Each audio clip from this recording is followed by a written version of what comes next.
My daughter-in-law smiled at me across the candlelight, sliding a bowl of homemade sweet potato pie toward my place setting.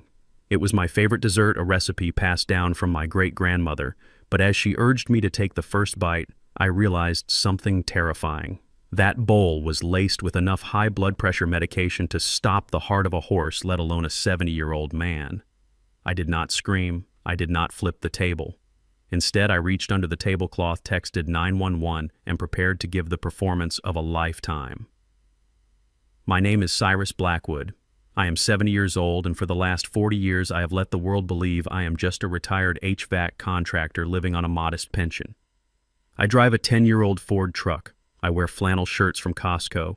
I live in the same 3-bedroom house in a quiet working-class neighborhood in Atlanta, where I raised my son.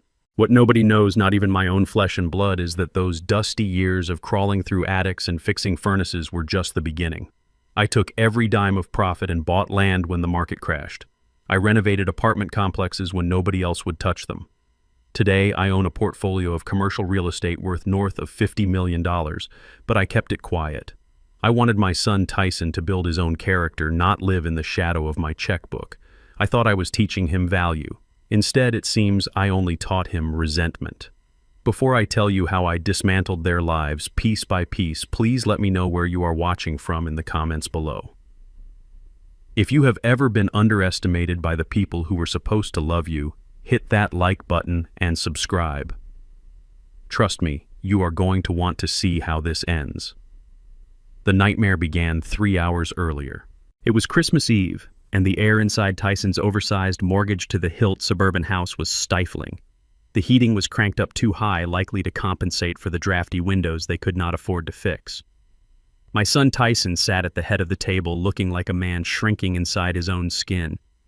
At 32, he still had the soft eyes of the boy I used to take fishing, but they were clouded now, darting nervously between me and his wife Tiffany. Tiffany. She sat there in a dress that probably cost more than my first car. Her blonde hair perfectly coiffed, her nails manicured into sharp red talons. She had always looked at me with a specific kind of expression, a mix of boredom and mild disgust, as if I were a stain on her pristine white carpet that she could not quite scrub out. We had just finished opening gifts. I had handed Tyson a small, heavy envelope. Inside was a savings bond, a classic stable investment I had purchased for him 20 years ago, now matured to a significant sum. It was not flashy, but it was real money. It was security. Tiffany had snatched the envelope from his hands before he could even thank me. She ripped it open, stared at the paper, and let out a short, sharp laugh that sounded like glass breaking. "Seriously, Cyrus," she said, tossing the bond onto the table like it was a piece of junk mail. "A savings bond. What is this? 1950? We are drowning in credit card bills for this renovation, and you give us paper money that we have to go to a bank to cash.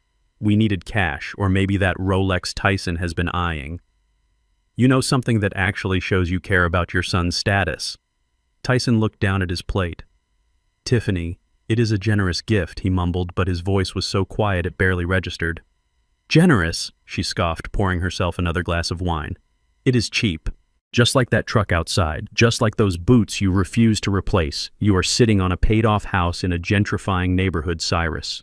You could sell that place, move into a condo, and give us the equity. But no, you would rather hoard it. You are selfish. That is what you are." I sat there feeling the familiar ache in my chest. It wasn't a heart condition. It was heartbreak. I looked at my son, waiting for him to defend me. Waiting for him to say, "Dad worked hard for that house. Dad put me through college. Dad is a good man." But Tyson said nothing. He just took a long swallow of his drink and avoided my eyes. That is when the dizziness hit me. It came on sudden and sharp, a wave of nausea that made the room tilt. I had eaten a few spoonfuls of the lobster bisque Tiffany had served earlier. It tasted overly salty, heavy on the spices. I gripped the edge of the table, my knuckles turning ashy against the white tablecloth. "Are you okay, Dad?" Tyson asked, his voice trembling slightly. "I just need some water," I managed to say, pushing my chair back. The wood scraped loudly against the floor. "I need to clear my head." "Sit down, Cyrus," Tiffany said, her voice changing instantly from shrill to sickly sweet. "I will get it for you. Rest. You look terrible." "No," I said, forcing myself to stand. My legs felt like lead. "I need to walk a bit. I will get it." I stumbled out of the dining room, leaning heavily on the wall. The hallway was lined with photos of Tiffany and Tyson on vacations I knew they could not afford. Cabo, Paris, Aspen. Not a single photo of me. Not a single photo of my late wife, Beatrice. It was a shrine to their vanity. I made my way toward the kitchen, intending to get a glass of cold water from the tap. The door was slightly ajar. As I approached, I heard the clinking of ceramic and hushed, frantic whispering. I stopped. Decades of working on construction sites had taught me to be quiet when I needed to be. I pressed my back against the wall, peering through the crack in the door hinge. What I saw froze the blood in my veins. Tiffany was standing at the marble island. In front of her was the large ceramic bowl of sweet potato pie filling. Beside it lay a mortar and pestle and a scattering of blue pills. I recognized them instantly. They were my pills, my high-dosage beta blockers that I kept in my coat pocket for my arrhythmia. She was grinding them into a fine blue powder. "How many did you use?" Tyson whispered. He was standing by the refrigerator, his phone in his hand, his face pale and sweaty. "All of them," Tiffany hissed, dumping the powder into the orange mixture. She grabbed a spoon and began to stir it vigorously. The blue disappeared into the spices and the yam. "Is that too much?" Tyson asked, scrolling frantically on his phone. "Google says an overdose can cause cardiac arrest within an hour. What if it happens too fast? What if the paramedics see the symptoms?" "Stop being such a coward," she snapped. "He is old. He has a history of heart problems. Nobody is going to question it if his heart just gives out after a heavy Christmas meal. It happens all the time. We call 911, we cry, we tell them he complained of chest pains all night. It is airtight. But murder." Tiff Tyson's voice cracked. "He is my dad. He is an obstacle," she said, slamming the spoon down on the counter. She turned to face him, her eyes manic and wide. "Do you want to lose this house? Do you want the guys from Viper Capital coming back to break your legs over that gambling debt? We need his life insurance. We need the equity in his house, and we need it now. Not in 10 years when he finally kicks the bucket naturally. This is mercy, Tyson. We are putting him out of his misery and saving ourselves." Tyson lowered his phone. He looked at the floor, then back at the pie. "Okay," he whispered. "Okay, just make sure he eats it all." I felt bile rise in my throat. My own son. The boy I had taught to ride a bike. The boy I had held when he cried over his first heartbreak. He was not just letting this happen. He was researching the timeline. He was complicit. The dizziness I had felt earlier vanished, replaced by a cold, hard clarity. The adrenaline of survival flooded my system. I realized then that the soup had likely just been a test, a primer. The main event was the pie. I backed away from the door, moving silently across the plush carpet. I retreated into the living room, sitting in the armchair furthest from the kitchen. My hands were shaking not from fear, but from a rage so profound it felt like burning coal in my gut. I reached into my pocket and pulled out my phone. I did not dial the police immediately. I needed to be smarter than that. If I called the police now, they would claim I was confused senile. They would hide the pills. It would be my word against theirs. I needed undeniable proof. I needed a witness. I opened my text messages and typed 2 messages. The first was to 911. I kept it simple. Possible poisoning in progress. 70-year-old male. Address is 422 Oak Creek Lane. Suspects are preparing lethal dose in food. Send help, but silent approach. The second message was to Reggie King. Reggie was not just my lawyer. He was my brother-in-arms, a man I had served with in Vietnam 50 years ago. He was the only person who knew the true extent of my empire and the only man I trusted with my life. Code Omega, I typed. Activate the protocol. They just crossed the line. Bring the team to the hospital. I hit send and deleted the messages from the chat history. I slipped the phone back into my pocket just as the kitchen door swung open. Tiffany walked out carrying the bowl of pie with a smile that could have charmed a snake. Tyson followed her carrying dessert plates, looking like he was walking to the gallows. "Dad, you are here," Tiffany chirped. "I brought you the water, but I also thought we should just get straight to dessert. It is your favorite." She set the bowl down on the coffee table in front of me.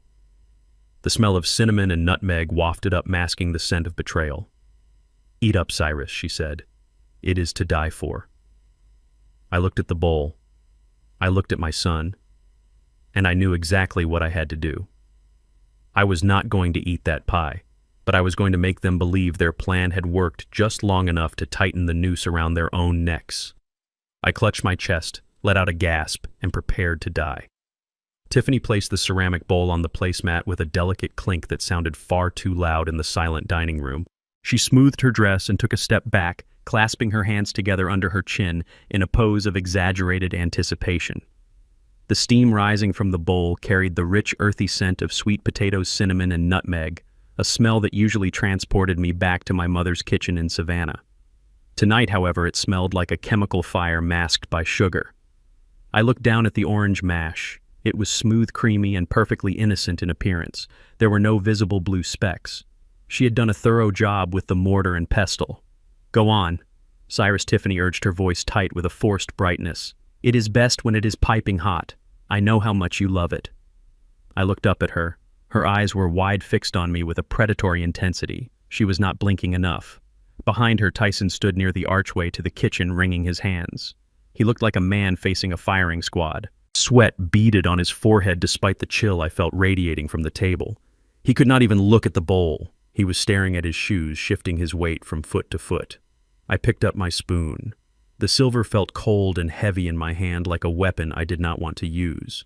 I dipped it into the mixture, swirling it slowly. The consistency was thick. I lifted a generous scoop, letting the steam waft toward my face. I watched them watch me. Tiffany leaned forward slightly, her breath held. Tyson finally looked up. His eyes locked on the spoon, hovering inches from my lips. I could see the terror in his face. It was not the terror of losing his father. It was the terror of committing the act. He was weak. He had always been weak. I had tried to toughen him up, taking him to job sites, showing him how to negotiate contracts, but he had always preferred the easy route, and now the easy route was murder. "Is something wrong?" Dad Tyson asked, his voice cracking. "You are just staring at it. I am just savoring the aroma." I said, my voice steady despite the rage burning in my gut. "It smells different this year. Did you change the recipe, Tiffany?" She flinched, a microscopic jerk of her head. "Just a dash of extra clove," she said quickly, "and maybe a secret ingredient. You know I like to experiment. Just try it, please." I brought the spoon closer to my mouth. I could see the muscles in her neck tense. She was practically vibrating with the need for me to swallow that poison. I held the spoon there for 5 seconds, 10 seconds. I let the silence stretch until it was thin and brittle. Then I dropped the spoon. It clattered loudly against the rim of the bowl, splashing a small dollop of the orange mixture onto the white tablecloth. I let out a sharp, guttural gasp. My hand flew to my chest, clutching the fabric of my flannel shirt. I squeezed my eyes shut and let out a low groan of pain. Cyrus Tiffany shrieked, but she did not move toward me. I convulsed in the chair, throwing my head back. I knocked my water glass over with my other hand, sending ice and water cascading across the table. I let my body go limp and slid sideways, crashing heavily onto the hardwood floor. Dad Tyson yelled. I lay on the floor, my face pressed against the cold wood. I kept my eyes squeezed shut, my breathing ragged and loud. I needed to sell this. I needed them to believe I was dying, but I also needed to see what they would do. I heard Tyson running toward me, his footsteps heavy and frantic. He dropped to his knees beside me. Dad, can you hear me? Don't touch him," Tiffany hissed. Her voice was right above me. She must have moved closer. "What is happening?" Tyson, panic was rising. "He has not even eaten the pie yet. Look at the bowl, Tiffany. It is full." He did not take a single bite. I lay there, letting out a wheezing breath, my body twitching sporadically. This was the moment. This was the confirmation. A loving son would be calling 911. A loving daughter-in-law would be checking my pulse. But they were not doing that. "He did not eat it," Tiffany whispered, and her voice was trembling with a different kind of fear now. "If he dies of a natural heart attack right now, that is fine. That is lucky. But what if he does not die? What if the paramedics come and find the pills in the pie? We have to get rid of it," Tyson said. His voice was frantic. "Flush it. Flush it down the disposal." "No, you idiot," Tiffany snapped. "If we dump it now and he survives, he will wonder why we threw away his dinner. We have to hide it. Put it in the fridge. No, put it in the trash under the other garbage. Quickly." I heard the clatter of the bowl being snatched from the table. I heard footsteps retreating into the kitchen. They were scrambling. They were terrified. Not because I was in pain, not because I was dying on their floor, but because their weapon was still loaded and sitting on the dining room table. "Call 911. Tyson, Tiffany yelled from the kitchen. "You have to call them now. We cannot wait too long or it looks suspicious. Tell them he collapsed. Tell them he has a heart condition." I heard Tyson fumbling with his phone. I let out another long, rattling groan, arching my back. "I am calling," Tyson stammered. "Yes. 911. My dad. He collapsed. I think it is a heart attack. He is shaking. Please hurry." 422. Oak Creek Lane. I lay there and listened to my son perform his own lie. He sounded convincing. He sounded like a grieving, panicked son. It broke the last fragment of hope I had held on to. He was truly gone. The boy I raised was dead. The man standing above me was a stranger who viewed my life as a transaction. Minutes stretched into eternity. I kept up the act, my breathing shallow, my body limp. Tiffany came back into the room. I could hear her pacing. "Why are they not here yet?" she muttered. "If he wakes up Tyson, if he wakes up and talks, we are in trouble. He was acting weird before dinner. Do you think he knew?" "He could not know," Tyson whispered. "How could he know? He is just old. His heart just gave out. It is a coincidence. A lucky coincidence. Lucky. They called my death lucky." Then the sirens cut through the night. The wail grew louder and louder, accompanied by the flashing of red and blue lights that danced across my closed eyelids. The cavalry had arrived. I heard the heavy thud of boots on the porch, the pounding on the front door.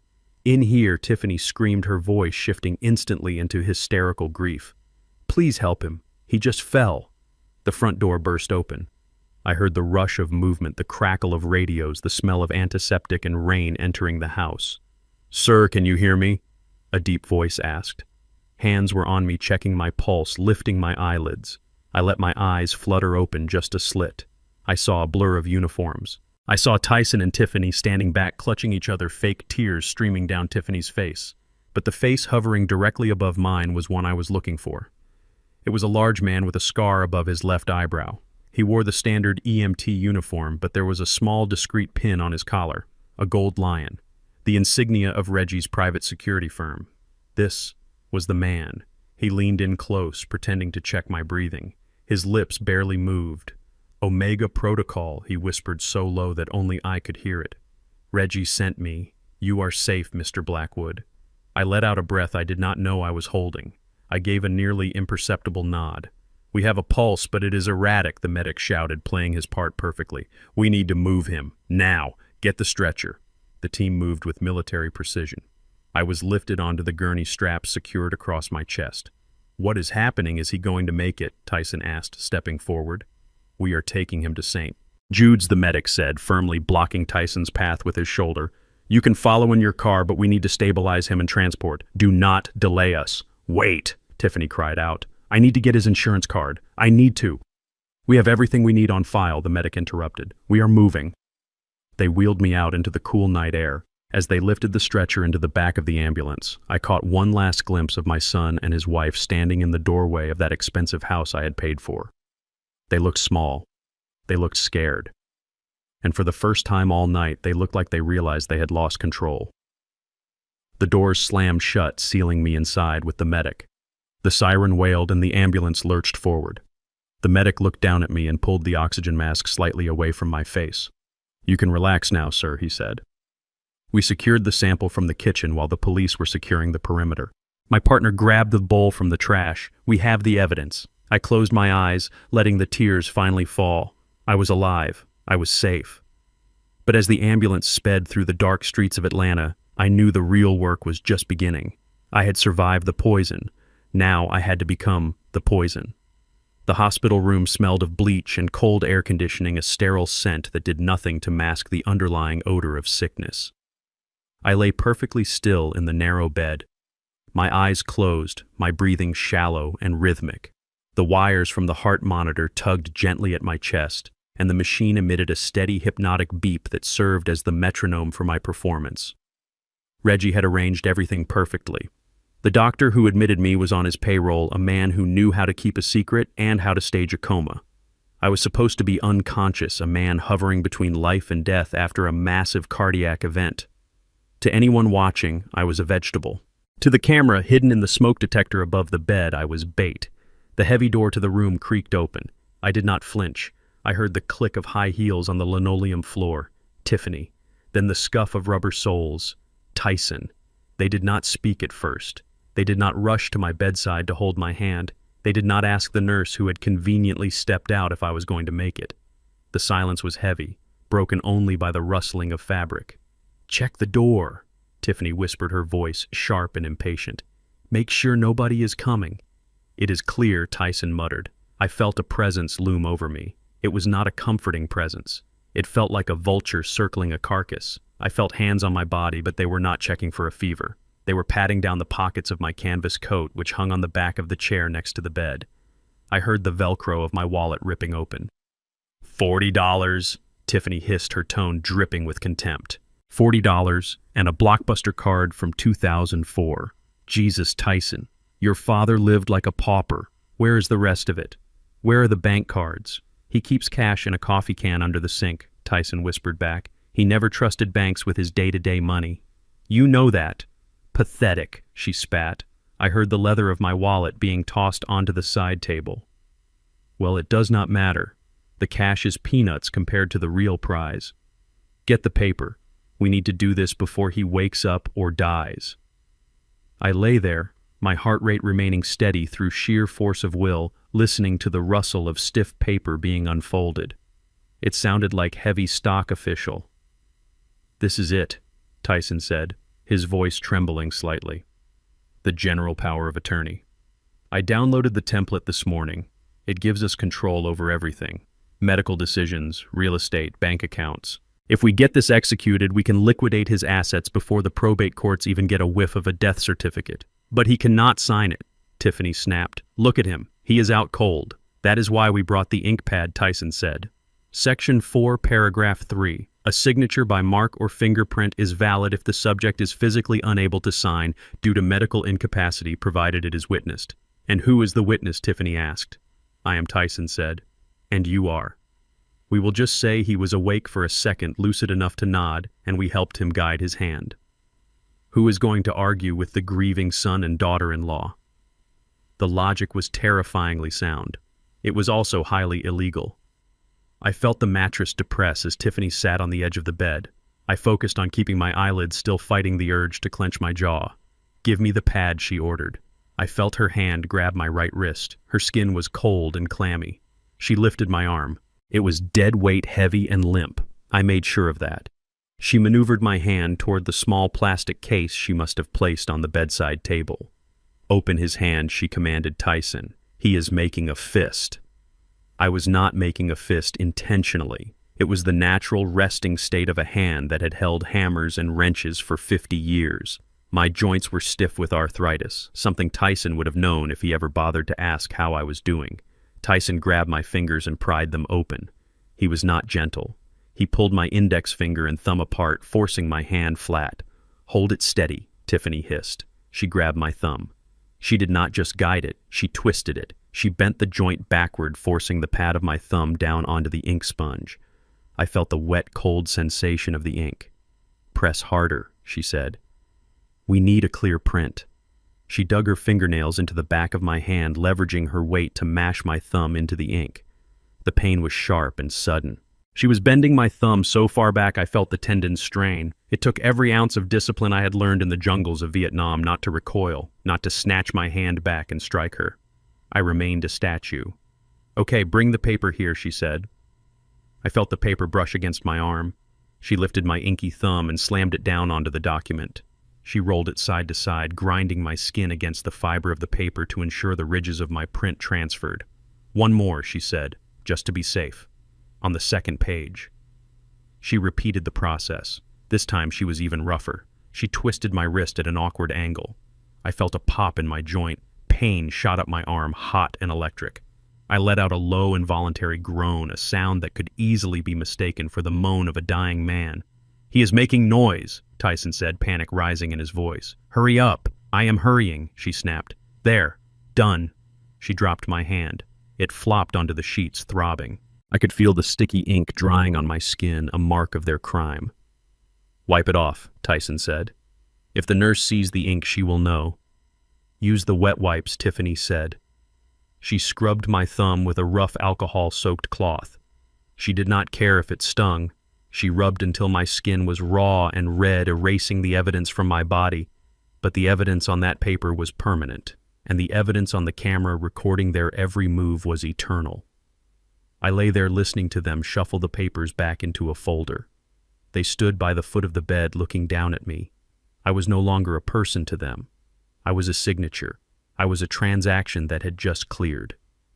"So what is the plan now?" Tyson asked, his voice dropping to a conspiratorial whisper.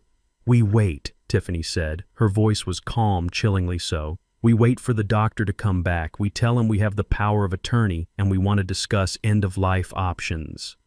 "End-of-life options," Tyson repeated. "You mean pulling the plug?" "He is suffering, Tyson," she said, and I could hear the smile in her voice. "Look at him. He is practically gone already. Why drag it out?" We show them the paper, we take control, and we make the compassionate decision to let him go. Then we list the house. "How much do you think we can get for it?" Tyson asked. "I looked up the comps in the neighborhood," Tiffany replied. "The area is gentrifying fast. Developers are buying up these old lots for cash. The house itself is garbage, obviously. It smells like old man and sawdust. But the land, that is a double lot on a corner. We could get $2 million for it easily. Maybe 2.5 if we start a bidding war." $2 million, Tyson breathed. "That clears the debt. That pays off Viper Capital. That buys us the condo in Buckhead." "Exactly," Tiffany said. $2 million, Tyson, and all we have to do is wait for his heart to stop beating. Honestly, he is doing us a favor by dying now. If he had lingered for years, he would have drained that equity with medical bills. This is the best case scenario. I listened to them divvy up my life. They talked about my truck as scrap metal. They talked about my tools as junk to be hauled away. They talked about my home, the home where I had rocked Tyson to sleep as a baby, as nothing more than a dirt lot waiting for a bulldozer. They did not know about the commercial buildings. They did not know about the investment accounts. They did not know that the house they were so eager to sell was already placed in an irrevocable trust for a charity that built schools in developing nations. They knew nothing. And they did not know that the man lying in the bed, the man they were planning to euthanize for a payday, was wide awake. I felt a coldness settle in my chest that had nothing to do with the air conditioning. It was the death of the last shred of fatherly affection I held for Tyson. He was standing there nodding along as his wife planned my execution, salivating over the price tag of my grave. "Okay," Tiffany said, clapping her hands together softly. "Let us go find the doctor. We need to get this moving. Put on your sad face, baby. It is showtime." They walked out of the room, leaving the door slightly ajar. I opened my eyes. I stared at the ceiling tiles, counting the dots. $2 million. That was my price. That was what my life was worth to them. I slowly lifted my right hand. My thumb was red and swollen. There were still traces of black ink in the creases of my fingerprint. I looked at the camera hidden in the smoke detector, and I let my lips curl into a snarl that would have terrified them if they had seen it. They wanted a quick death. They wanted a payout. I was going to give them a payout, all right, but it was not going to be in dollars. It was going to be in suffering. I reached for the nurse call button and pressed it 3 times. The signal for Reggie. It was time to wake up. It was time to come back from the dead and show these children what a real ghost looks like. They wanted the house. They wanted the money. They were going to lose everything. And I was going to enjoy watching it burn. 3 days later, I was wheeled out of St. Jude's Medical Center looking like a shell of a man. Reggie had outdone himself with the paperwork and the medical theater. According to the charts, I had suffered a massive ischemic stroke that left me hemiplegic and aphasic. I sat slumped in the wheelchair, my head lolling heavily to the left, a line of drool carefully engineered with a sip of water trickling from the corner of my slack mouth. My eyes were glassy and unfocused, staring at nothing but seeing everything. Tyson stood at the reception desk signing the final custody papers. He looked exhausted, dark circles under his eyes, but there was a glint of victory in them that made my stomach turn. He had the power of attorney, he had the medical discharge, and now he had the body. He wheeled me out to the curb where his leased BMW was idling. He did not bring my truck. He grunted as he manhandled me into the passenger seat, treating me like a sack of mulch rather than his father. He did not even bother to buckle my seatbelt. As we drove, I watched the familiar streets of my neighborhood pass by. I expected him to turn left onto Oak Creek Lane toward my house, toward my sanctuary and my things. Instead, he turned right, heading for the highway. We were going to the suburbs. We were going to his house. He was not taking me home to recover. He was taking me to prison. When we pulled into his driveway, Tiffany was waiting on the porch. She did not look happy to see me. She looked at me with open revulsion, crossing her arms over her chest as Tyson dragged me out of the car. He practically carried me to the front door, his breathing heavy and labored. I made myself dead weight, letting my limbs hang loose and heavy. "Do not bring him in here," Tiffany snapped, blocking the entrance with her body. "I just had the carpets cleaned, Tyson. If he has an accident on the rug, I will kill you. He smells like hospital and old age." "Where am I supposed to put him?" Tyson asked, struggling to keep me upright.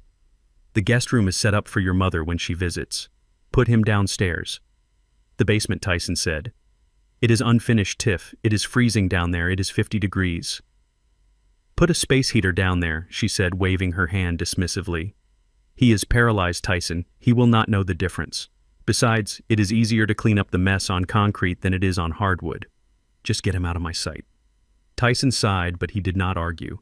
He dragged me through the kitchen past the warmth of the oven and the smell of roasting chicken and opened the narrow door to the basement.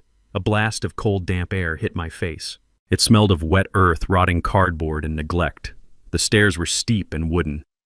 He half carried, half slid me down into the darkness. He deposited me in the corner of the room on a stained mattress that looked like it had been dragged in from the curb. There were no windows. The walls were bare cinder block, weeping with moisture. In the corner, a sump pump hummed intermittently, a mechanical heartbeat in the gloom. He threw a thin, scratchy wool blanket over me. It smelled of mothballs and dog hair. "Stay here, Dad," he muttered, not meeting my eyes. "I will bring you some food later." He turned and ran up the stairs, slamming the door behind him. The lock clicked. I was alone in the dark, while above me, I could hear the muffled sounds of their life. The television blaring, the clinking of wine glasses, the laughter. They were celebrating my incarceration in the dungeon of a house I was paying for. I waited until I was certain they were settled for the night. The floorboards above ceased their creaking and the house settled into silence. Slowly I sat up. I wiped the fake drool from my chin and stretched my neck, rolling my shoulders to work out the stiffness from hours of playing the cripple. The cold was biting, seeping through the thin hospital gown and the flannel shirt Tyson had hastily dressed me in. I reached into the hidden pocket sewn into the lining of my pants, a modification I had made years ago for carrying large sums of cash on job sites. I pulled out a small black device no larger than a pack of gum. It was a high-fidelity voice recorder capable of capturing a whisper from across a room. I pressed the record button and set it on a crate beside the mattress, hiding it under a pile of old newspapers. Then I pulled out my phone, shielding the screen's glow with the blanket. I had 1 bar of signal. Enough. I opened my secure messaging app and typed a message to Reggie. "The Eagle has landed. Conditions are subhuman. Proceed with Phase 2. Freeze their assets tomorrow morning. I want them to wake up to a declined card." I put the phone away and lay back down on the filthy mattress. I stared up at the exposed floor joists of the main level. I could see the plumbing pipes, the electrical wiring, the guts of the house. I knew exactly how this house was built because I had reviewed the inspection report when Tyson bought it. I knew where the weak points were. I knew where the leaks would start. I closed my eyes, but I did not sleep. I listened. I recorded. And I plotted. They thought they had buried me in the dark. They did not realize they had just planted a seed. And tomorrow the roots would start to strangle them. The rumble of the garage door opening and the subsequent fade of the BMW engine down the street was my signal. I lay still for exactly 3 minutes, counting the seconds in my head, just as I used to count the cure time on concrete. When I was certain they were gone, I sat up.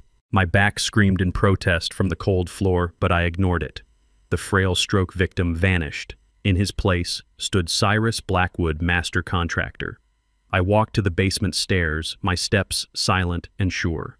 The door at the top was locked, a simple privacy knob meant to keep toddlers and unwanted guests out.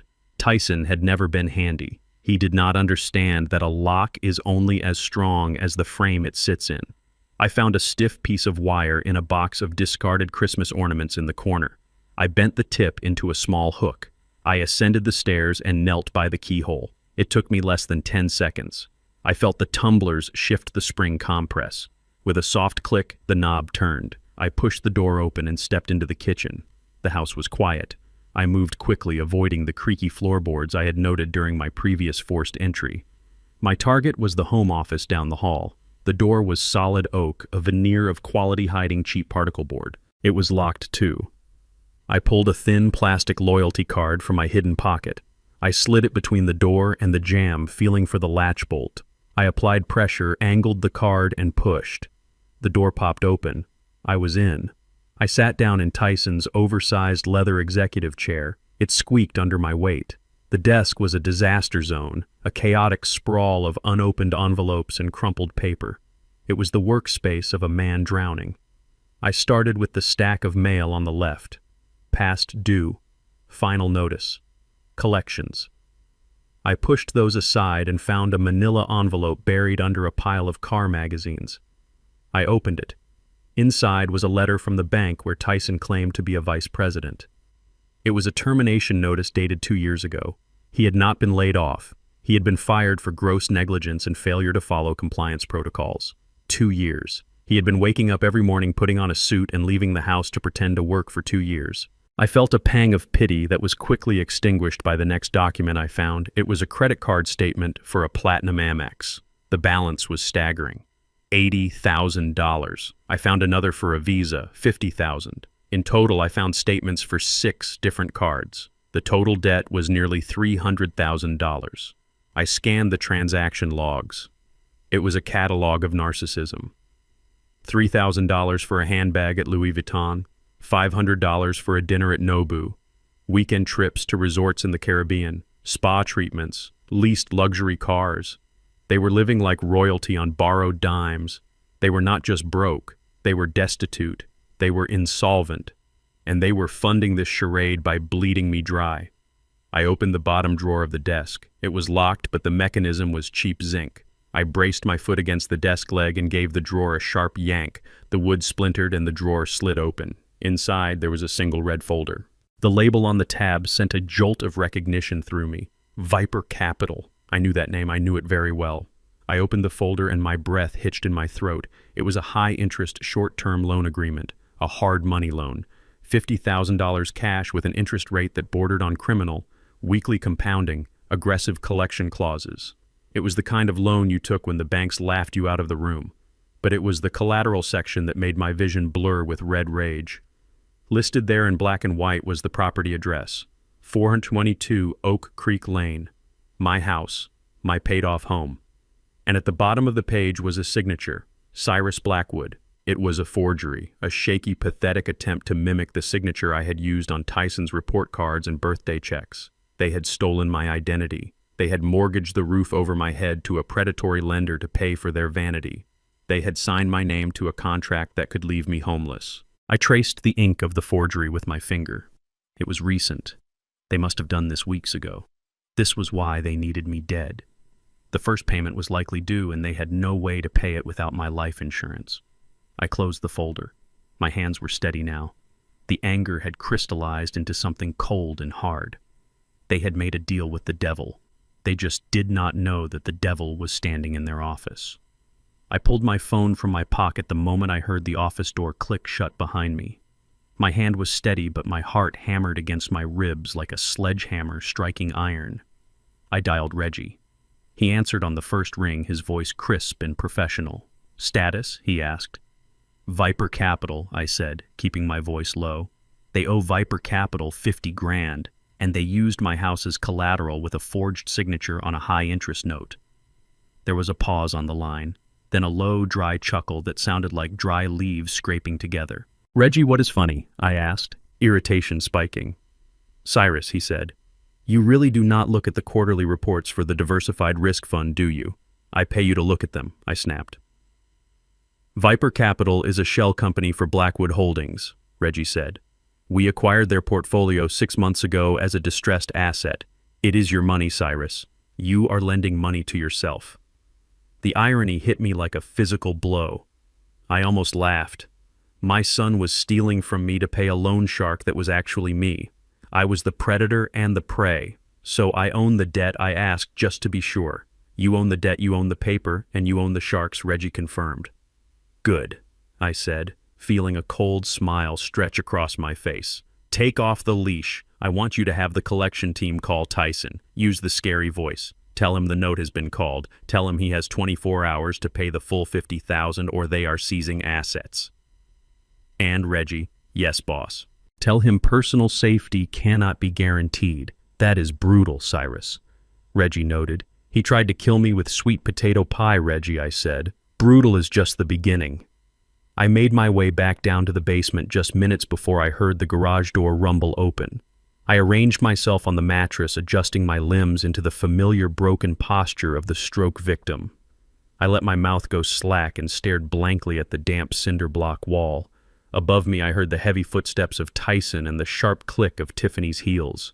They were arguing before they even fully entered the house. "We have to sell the jewelry," Tyson was saying, his voice high and tight. "It is the only way." "We are not selling my jewelry," Tiffany shrieked. "Those are my assets." Then the phone rang. Not the house phone. Tyson's cell. It rang loud and shrill, cutting through their argument like a knife. The silence that followed was heavy. "Hello," Tyson answered. His voice was small, trembling. I listened as the color likely drained from his face.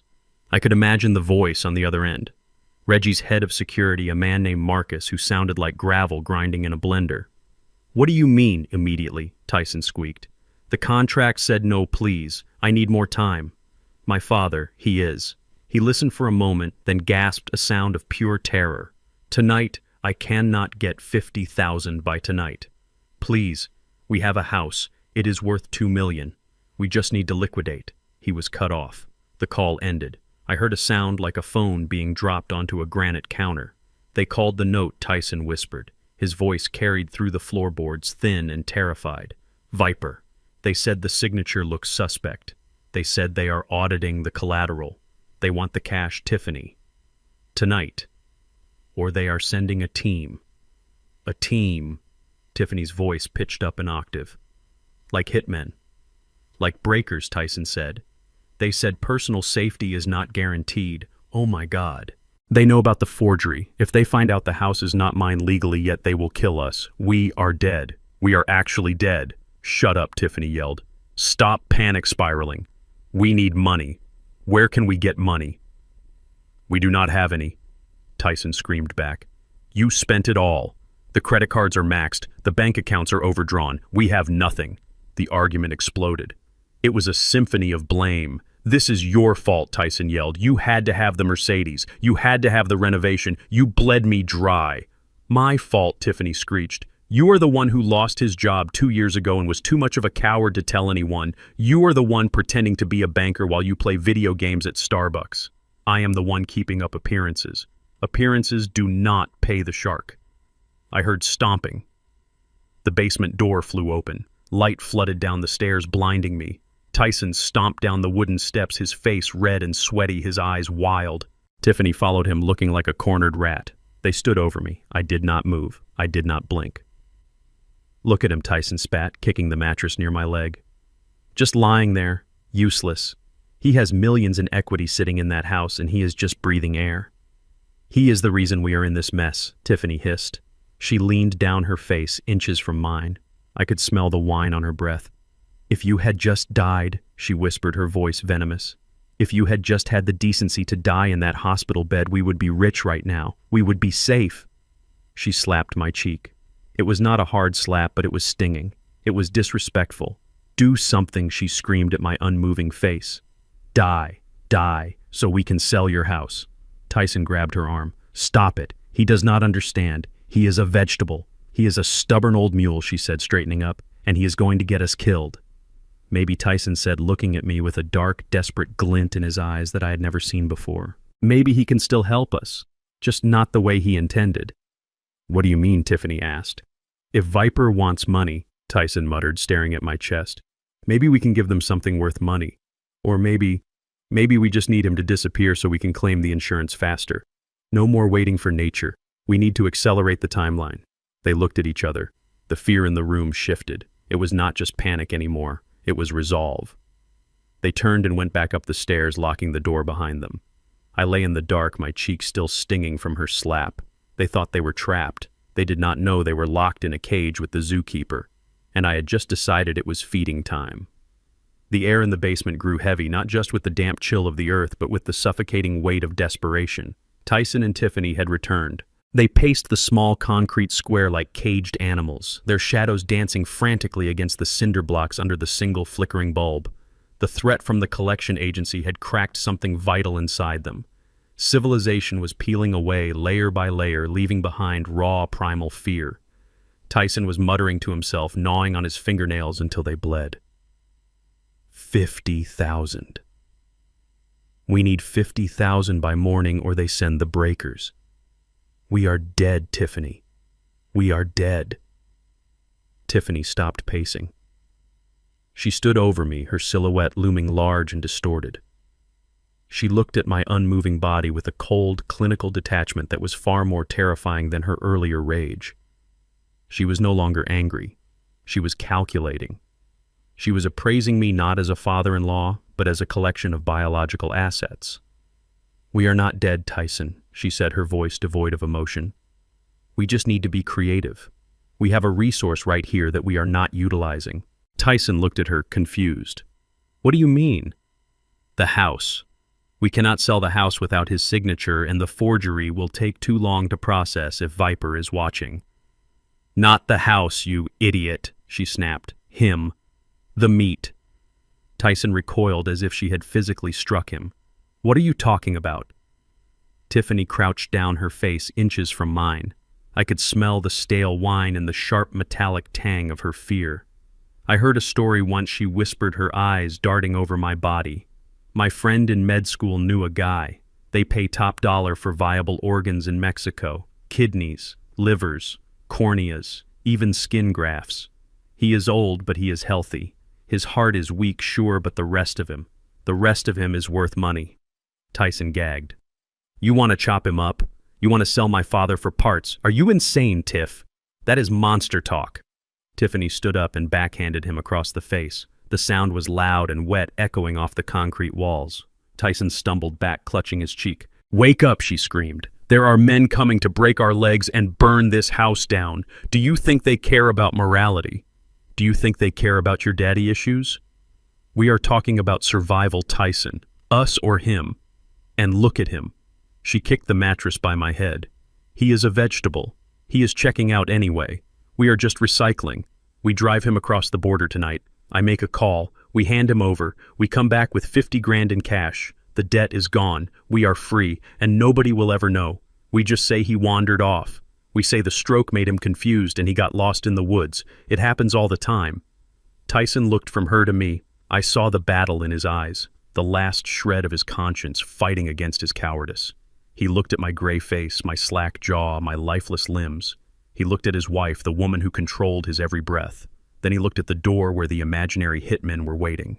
He slumped his shoulders. How do we get him there? He whispered, his voice broken.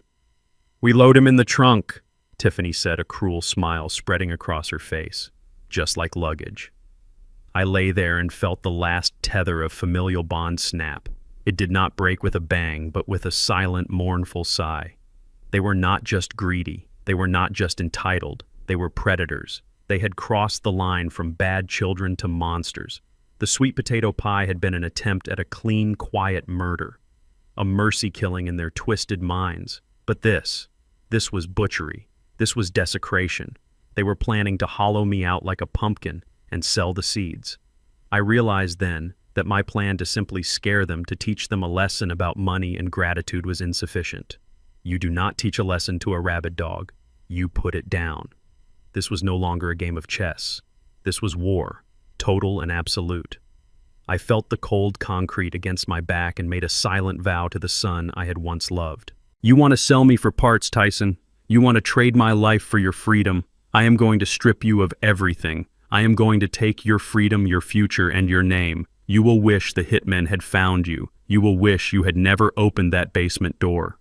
I closed my eyes and slowed my breathing, waiting for them to leave to make their preparations. They thought I was the cargo. They did not know I was the bomb, and the timer had just hit 0. The transition from the tomb of the basement to the main floor was jarring, not because of the warmth, but because of the noise. The house was vibrating with the heavy bass of music that did not belong in a residential neighborhood, and the air was thick with the smell of cheap cologne and desperation. Tyson and Tiffany had dragged me up the stairs an hour earlier. They had stripped off my hospital gown and forced my stiff limbs into an old suit of mine they had dug out of storage. It was moth-eaten and smelled of cedar and neglect, but it was necessary for their charade. They planted me in a wheelchair they must have rented or stolen and parked me in the corner of the living room like a piece of avant-garde furniture. I sat there, my head lolling to the side, my eyes half open, observing the carnival of vultures they had invited into my home. These were not friends. These were not neighbors coming to offer casseroles and condolences. These were sharks.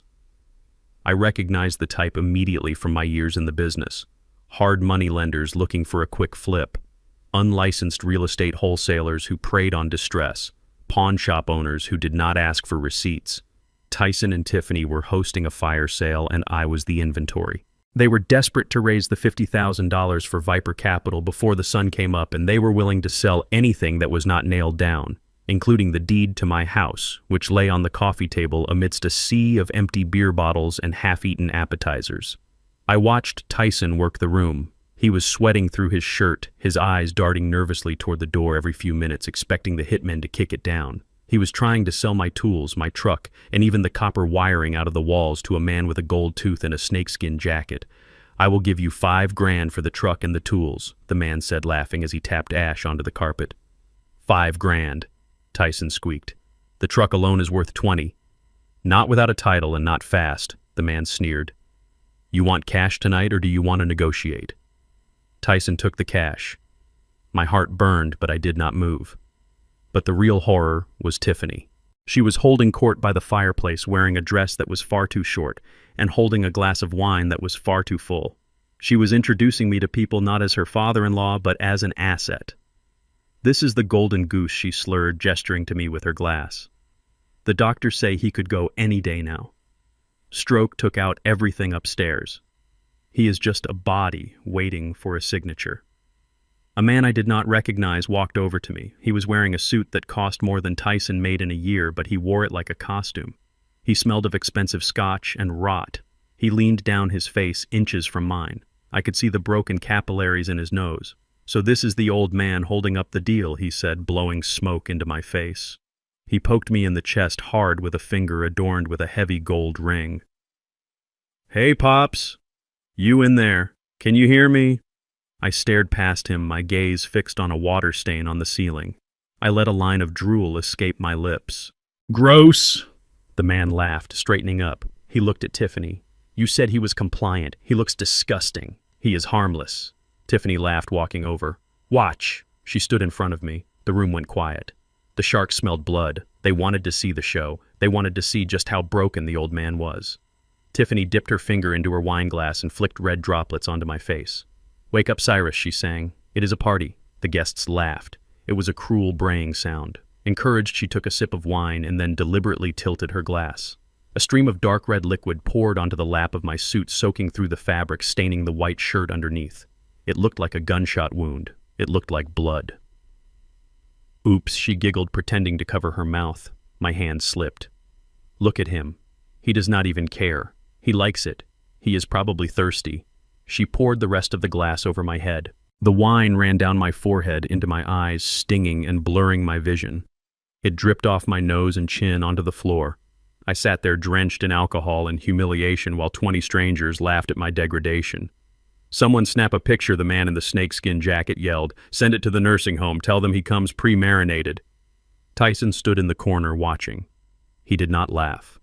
But he did not step forward either. He took a long drink from his bottle and looked away, unable to watch his wife baptize his father in mockery. He was a coward. A complicit, spineless coward. I did not wipe the wine from my eyes. I did not blink. I let the liquid sting. I let it burn, because that burn was fuel. I used the blur of the wine to mask the movement of my eyes as I scanned the room. I was not a vegetable. I was a camera. I was a recording device. I was cataloging every face in that room. I memorized the man with the gold tooth. I knew him. He ran a chop shop in the South District. I memorized the man in the expensive suit. He was a disbarred lawyer known for facilitating fraudulent deed transfers. I memorized the woman in the corner eyeing my grandmother's china cabinet. She was a fence for stolen antiques. This was not a party. It was a gathering of the criminal underground, and my son had invited them into our lives. Every laugh, every insult, every drop of wine was being filed away in the steel trap of my mind. They thought they were mocking a helpless old man. They did not know they were providing a deposition for their own prosecution. I watched Tiffany refill her glass. She was glowing with the power of her cruelty. She felt untouchable. She thought she had won. She thought that by dehumanizing me, she made it easier to sell me off piece by piece. She did not realize that she was stripping away the last of my mercy. I focused on Tyson. I watched him take the envelope of cash from the chop shop owner. $5,000 for a lifetime of hard work. He shoved it into his pocket looking sick. He knew this was wrong. He knew this was evil. But he did it anyway. That was his sin. The sin of weakness. I sat in my puddle of wine and watched the clock on the mantel. It was almost midnight. The deadline for the Viper Capital payment was approaching. The desperation in the room was about to spike. And that is when he would walk in. Reggie. I had timed the text perfectly earlier. I knew he would be waiting outside, watching the house, waiting for the signal to make his entrance. The stage was set. The villains were drunk and distracted. The victim was properly bloodied and bowed. It was time for the hero to arrive, not to save the day, but to close the trap. I looked at Tiffany one last time, laughing, spilling, preening. Enjoy the party, my dear, I thought. Drink deep, because the hangover you are going to have tomorrow will last for the rest of your life. You wanted to play with the big boys. You wanted to swim with sharks. Well, you are about to find out that there is something in the water much bigger and much hungrier than you. And he is sitting right in front of you, covered in wine, waiting for the bell to ring. The front door did not open with a knock or a ring. It swung inward with a heavy, deliberate slowness that commanded silence before the man even crossed the threshold. The bass from the stereo seemed to die in his presence. The chatter of the vultures ceased. Reggie King stepped into the foyer like a storm front rolling over a cornfield. He was not wearing the comfortable sweaters he usually wore when we played chess on Tuesdays. Tonight he was dressed in a charcoal three-piece suit that cost more than the car sitting in the driveway. He wore a long wool overcoat that made his shoulders look as wide as a doorway, and his face was set in a mask of stone-cold indifference. He looked like what he was, a man who moved millions with a phone call and buried bodies with a signature. I watched from my wine-soaked wheelchair as the atmosphere in the room shifted from a chaotic flea market to a funeral parlor. The low-rent criminals Tyson had invited knew the scent of an alpha predator. The man with the gold tooth grabbed his jacket and slipped out the back door without a word. The fence for the antiques suddenly found her phone very interesting. Reggie ignored them all. His eyes locked onto Tyson, who was standing by the fireplace clutching a bottle of beer like a lifeline. Reggie walked across the room, his footsteps heavy and rhythmic on the hardwood floor. He stopped 3 feet from my son. He did not look at me. He did not look at Tiffany. He looked at Tyson with the kind of boredom a lion reserves for a limping gazelle. I understand there is a distressed asset for sale, Reggie said, his voice a deep baritone that rumbled in my chest. A residential property. Double lot. Immediate occupancy. Cash terms. Tyson stammered, his eyes wide. Who are you? Did Viper send you? I am the solution, Reggie said simply. I represent a private equity firm looking to expand its portfolio in this district. We heard there was a motivated seller. Are you motivated, Mr. Blackwood? Tyson looked at Tiffany. She had scrambled off the sofa, smoothing her dress, trying to regain some semblance of control. She stepped forward, her eyes hungry.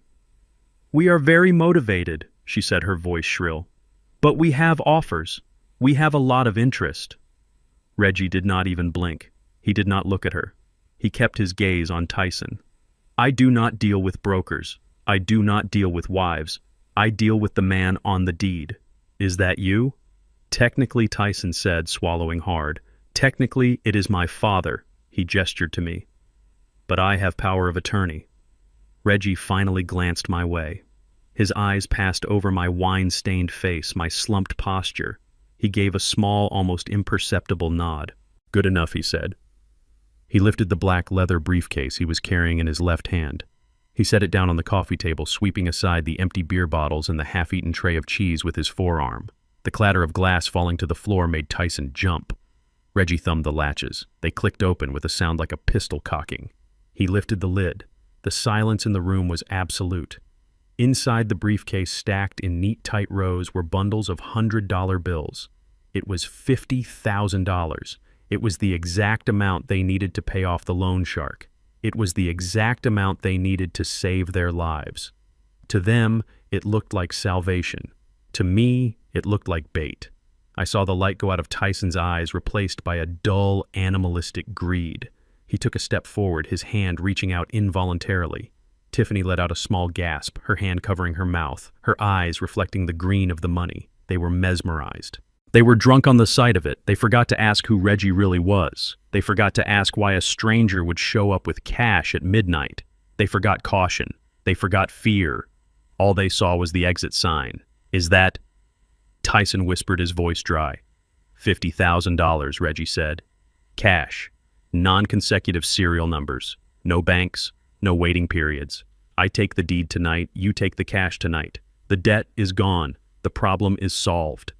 I watched Tiffany. She was practically vibrating. She looked at the money, then she looked at me. I could see the gears turning in her head. She was already spending it. She was already planning the next lie, the next scam. She did not care about the house. She did not care about me. She just wanted the immediate fix. We will take it, she said, stepping in front of Tyson. We accept. Where do we sign? Reggie pulled a single sheet of paper from the inside pocket of his coat. He placed it on the table next to the money. It was a dense document covered in fine print.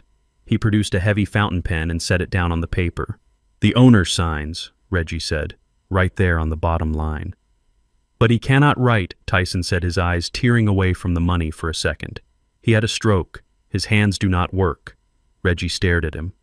Then use his thumb. A fingerprint is legal binding in the state of Georgia for incapacitated grantors provided it is witnessed. I will witness. You will witness.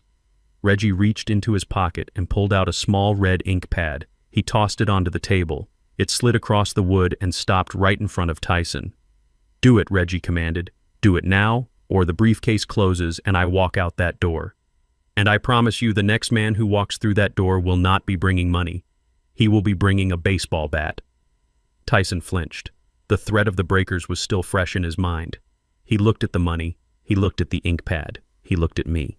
I sat motionless, letting the drool pool on my collar. I made no sound. I offered no resistance. Tyson grabbed the ink pad. He rushed over to me, dragging the coffee table closer with his foot so the document was within reach. He grabbed my hand. His palms were sweating. He was trembling so hard his teeth were chattering. Sorry, Dad, he muttered, but he did not look me in the eye. I have to do this. It is for us. It is for the family. He grabbed my thumb. He did not twist it this time. He did not need to be cruel. He just needed to be fast. He pressed my thumb into the red ink. It felt wet and cold. He dragged my hand over to the document. Right there, Reggie said, pointing to the line. Press hard. Make it legible. Tyson pushed my thumb down onto the paper.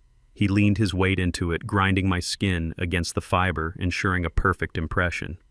I felt the paper beneath my skin. I knew what it was. It was not a deed of sale. It was a confession. It was a waiver of all rights and an acceptance of full criminal liability for fraud, embezzlement, and attempted murder. It was a document Reggie and I had drafted days ago, and Tyson, in his greed and panic, was too blind to read a single word of it. He just saw the line. He just saw the money. He lifted my hand. A perfect red fingerprint sat on the page like a bloodstain. Done, Tyson said, breathless. It is done. Reggie picked up the paper. He blew on the ink to dry it. He folded it carefully and placed it back in his pocket. Yes, Reggie said, his voice dropping an octave. It is done. He closed the briefcase. He latched it, but he did not push it toward Tyson. He kept his hand on the handle. Tyson reached for it. Okay, hand it over. Reggie did not move. He just stood there looming over my son, a dark tower of judgment. The room felt suddenly very small and very cold. There is just one thing, Reggie said. A small technicality. What technicality? Tiffany snapped. We signed. Give us the money. Reggie looked at me. For the first time since he entered the room, he looked me directly in the eyes. He smiled. It was not a nice smile. The technicality, Reggie said, is that the owner has to be incapacitated. And I do not think he is. Tyson frowned. What are you talking about? He is a vegetable. Look at him. Reggie shook his head slowly. No, I think he is just disappointed. I slowly lifted my head. I blinked the wine out of my eyes. I wiped the drool from my chin with the sleeve of my ruined suit jacket. I sat up straight, pushing my shoulders back, feeling the stiffness crack in my spine. The transformation was instant. The broken old man vanished. The tycoon returned. I looked at Tyson. I looked at Tiffany. Their faces went slack with shock.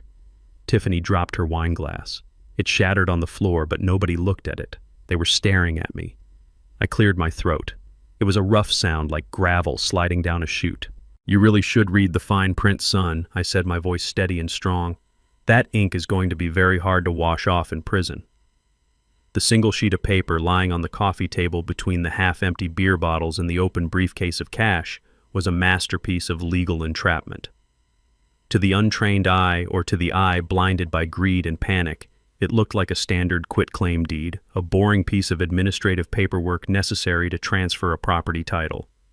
But I knew every syllable written on that page because I had spent 3 sleepless nights drafting it with Reggie. The header did not say property transfer agreement. It was written in a font size just small enough to require reading glasses, which Tyson in his vanity refused to wear. It read voluntary relinquishment of inheritance and admission of criminal liability. Paragraph 1 was a full confession to the attempted poisoning on Christmas Eve, detailed down to the dosage of beta blockers ground into the sweet potato pie. Paragraph 2 outlined the conspiracy to defraud a senior citizen through the use of forged loan documents with Viper Capital. Paragraph 3 was the kicker. It was a clause that stated the signatory accepted full personal responsibility for all debts incurred by the Blackwood estate, effectively transferring his own bad loans back onto himself while stripping him of any future claim to my assets. It was not a sale. It was a suicide note for his financial and legal life. And it was sitting right there in plain sight, illuminated by the gaudy chandelier Tiffany had bought with my stolen money. All Tyson had to do was read it. If he read the first sentence, he would know the game was rigged. If he read the fine print, he would know that Reggie was not a savior, but an executioner. But he was not reading. He was staring at the stacks of $100 bills in the briefcase, his pupils dilated so wide they swallowed his irises. He saw salvation. He saw a way out of the hole he had dug. He did not see the trap snapping shut around his ankle. He did not see that the paper was not a ticket to freedom, but a one-way pass to a federal penitentiary. Tyson grabbed the red ink pad, his movements jerky and uncoordinated. He looked like a junkie reaching for a fix. He dragged the coffee table closer, the legs screeching against the hardwood floor, a sound that made the few remaining party guests flinch. He did not look at me. He could not bring himself to look at the face of the father he was about to betray for the second time in a week. He grabbed my wrist. His hands were clammy cold with sweat, yet burning with a feverish energy. He squeezed hard, harder than necessary. It was not the grip of a son holding a father. It was the grip of a butcher handling a piece of meat. He pulled my arm toward the table. I let it go limp, a dead weight. I wanted him to feel the heaviness of it. I wanted him to feel the burden of what he was doing. He jammed my thumb onto the red ink pad. He pressed down with his other hand, mashing my skin into the sponge until the ink seeped into the cuticles. It felt wet and cold like fresh blood. He lifted my hand and hovered it over the signature line. His breath was coming in short, ragged gasps. "Just one print," he muttered to himself, his voice barely audible. "Just one print and it is over. We take the money. We pay Viper. We start over." He was lying to himself. There was no starting over. There was only the end. He positioned my thumb over the line designated for the grantor. He did not notice that the line was actually labeled defendant. He did not notice that the witness line Reggie had already signed was labeled federal informant. He saw nothing but the finish line. He pushed my hand down. He leaned his body weight into it, forcing my thumb flat against the paper, rolling it slightly from left to right, just as he had seen in movies to get a clean print. The paper crinkled slightly under the pressure. I could feel the grain of the table through the document. I could feel the tremor in his hand, the vibration of his terror traveling through his arm and into mine. He held it there for a second, 2 seconds, 3 seconds, making sure the mark was indelible. He was sealing his fate with my hand. He was selling his soul and using my thumbprint as the receipt. He began to lift my hand away from the paper. He let out a long, shuddering sigh of relief, the sound of a man who thinks he has just survived a firing squad. "Got it," he whispered. "It is perfect." He started to pull away, to drop my hand back onto the armrest of the wheelchair so he could grab the money. But my hand did not drop. My hand did not go limp. As he tried to pull back, my fingers curled. Slowly, deliberately. They wrapped around his wrist. It was not a twitch. It was not a spasm. It was a vice. I clamped down with the grip strength of a man who had bent conduit pipe and hauled compressors for 40 years. My calloused fingers dug into the soft flesh of his forearm, finding the pressure points compressing the nerves. Tyson froze. He looked down at his wrist, his brain unable to process what was happening. He tugged slightly, thinking it was just a reflex. My grip tightened. I squeezed until I felt his radius and ulna grind together. He let out a high-pitched yelp of pain and confusion. "What the?"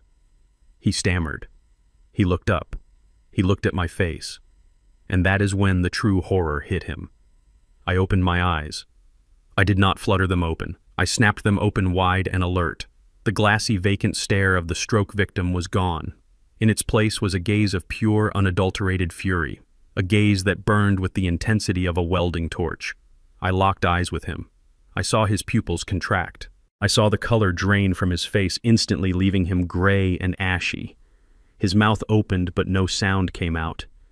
He was paralyzed by a fear so primal it hijacked his nervous system. The room went dead silent. Tiffany, who had been reaching for the briefcase, froze her hand, hovering in midair. Reggie stood like a statue, his face grim and satisfied. I slowly lifted my head from the back of the wheelchair. I cracked my neck first to the left, then to the right, the sound of the vertebrae popping echoing like gunshots in the quiet room. I sat up straight, shedding the slump of the invalid, shedding the weakness I had worn as a disguise. I pulled Tyson closer to me, jerking him down until his face was inches from mine. I could smell the stale beer on his breath. I could see the red veins in his eyes. He was trembling so violently that he was shaking the wheelchair. I held him there, trapped in my grip, trapped in my gaze. I looked down at the paper on the table, at the bright red thumbprint that sat there like a scarlet letter. Then I looked back at him. I did not shout. I did not scream. I spoke in a voice that was low, gravelly, and terrifyingly steady. "Make sure it is legible, son," I said, my voice filling the room. "That ink is going to be very hard to wash off where you are going." Tyson let out a sound that was half sob, half scream. He tried to yank his arm away, but I held him fast. I was the anchor, and he was the drowning man. "You thought I was asleep," I hissed, leaning closer. "You thought I was gone, but I was watching you. I was listening to you. I heard you sell me to the chop shop. I heard you plan to dump me in Mexico, and I felt you press my thumb onto your own death warrant." "Dad," he whispered, his voice cracking. "Dad, please, I am not your father," I said, releasing his wrist with a shove that sent him stumbling back into the coffee table. "I am the landlord, and eviction time is now." I gripped the armrests of the wheelchair, my knuckles turning white, not from strain but from the sheer force I was exerting to keep from snapping my son's neck. The metal of the chair groaned under my hands, a sharp metallic screech that cut through the dead silence of the room. I planted my feet flat on the hardwood floor. I pushed down. My quadriceps, which Tyson assumed were atrophied from age and stroke, engaged with the power of a hydraulic press. I rose. It was not a struggle. It was not the shaky ascent of an invalid. It was a slow, deliberate unfolding of height and power. I kept rising until I stood at my full 6'3", towering over the room like a monolith. I looked down at the wheelchair that had been my prison cell for the last week. With a casual flick of my boot, I kicked it. The chair skittered across the floor, spinning wildly until it crashed into the wall with a deafening clatter of steel and plastic. I reached for the lapels of the moth-eaten suit jacket Tiffany had forced me into. It was soaked in cheap wine and reeked of their disrespect. I grabbed the fabric in my fists. With a sudden, violent motion, I ripped it open. The buttons popped off, pinging against the floorboards and hitting the coffee table like hail. I shrugged the heavy, wet fabric off my shoulders, letting it drop to the ground in a sodden heap. I tore at the stained dress shirt underneath, ripping the buttons from the placket until it hung open. Underneath, I was wearing a tactical vest and a fitted charcoal dress shirt that Reggie had brought me in the ambulance. I adjusted my cuffs. I straightened my collar. I ran a hand over my head, smoothing back my gray hair. I rolled my shoulders back, feeling the vertebrae crack into alignment. The transformation was absolute. The stooped, drooling stroke victim was gone. In his place stood Cyrus Blackwood, the man who had built skyscrapers from mud and negotiated deals with men far more dangerous than these suburban parasites. The sound of Tiffany's wine glass hitting the floor was like a gunshot. The crystal shattered, sending shards of glass and red wine exploding across her pristine white heels. She did not look down. She did not flinch. Her eyes were locked on my face, bulging from her skull as if her brain could not process the image it was receiving. Her mouth hung open, a silent scream trapped in her throat. She took a shaky step back, her legs wobbling so violently I thought she would collapse. She looked at Tyson, then at Reggie, then back at me, trying to solve an equation that had no answer. Her face was a mask of pure, unadulterated terror. The arrogance, the smug superiority, the cruelty, it all drained out of her, leaving behind a pale, trembling shell. Tyson was still on the floor where I had shoved him. He walked backward, pushing himself away with his heels until his back hit the sofa. He was hyperventilating, his chest heaving up and down in short, sharp gasps that sounded like a dying engine. He looked like a child who had just seen a monster crawl out from under his bed, only to realize the monster was his own father. He tried to speak, but only a high-pitched wheeze came out. He clawed at his collar as if he were choking. The party guests, the sharks and hustlers and fences who had been laughing at me 5 minutes ago, were now statues of fear. They knew the smell of power. They knew the scent of a predator, and they smelled it now rolling off me in waves. The air in the room had changed. It was no longer a party. It was a cage. The man in the snakeskin jacket tried to edge toward the back door, his eyes darting around looking for an escape route. Reggie simply cleared his throat, a sound like grinding stones, and stepped into his path, blocking the exit with his massive frame. He crossed his arms over his chest, his suit jacket straining against his muscles. "Nobody leaves," Reggie rumbled, his voice vibrating the windows. "The room is sealed." Panic began to ripple through the crowd. A woman near the kitchen dropped her purse, spilling stolen silverware onto the tile.